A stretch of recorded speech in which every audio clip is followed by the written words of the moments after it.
Okay sir, சொன்ன டயத்துல கரெக்டா வேலையை முடிச்சிடலாம் சார். பசங்களாம் தீயா வேலை செய்வாங்க சார். ஒரே ஒருத்தர் இருக்கான், அவன் பேர் கோபாலு. 1 மாசமா அடிச்சுக்கிட்டு இருக்கான். இங்க இந்த நாய் ஆளையே காணோம். கோவாலு கோவாலு கோபாலு கோவாலு எங்க அவனை காணோம்?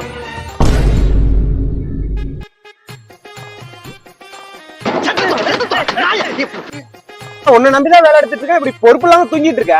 கண் இருக்கும் எல்லோரும் தூங்கத்தான் செய்வார்கள். ஏதோ அலுப்பில் கொஞ்சம் அசந்திருப்பேன். உலகையே கட்டி காக்கும் திருமால் கூட எதற்காக பாம்பு படுக்கை வைத்திருக்கின்றார்? இவ்வளவு ஏன் ராஜராஜ சோழன் கூட போர்க்களத்தில் குதிரையிலே தூங்குவார்.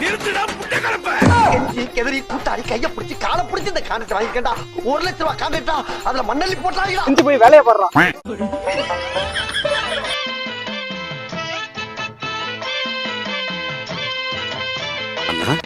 என்ன தூங்கி விட்டேனாம், அதை பெரிய துக்கமாக பேசுகிறார்கள். அப்படியா? என்ன நொப்படியா? வாரும் அமைச்சரே வாரும்.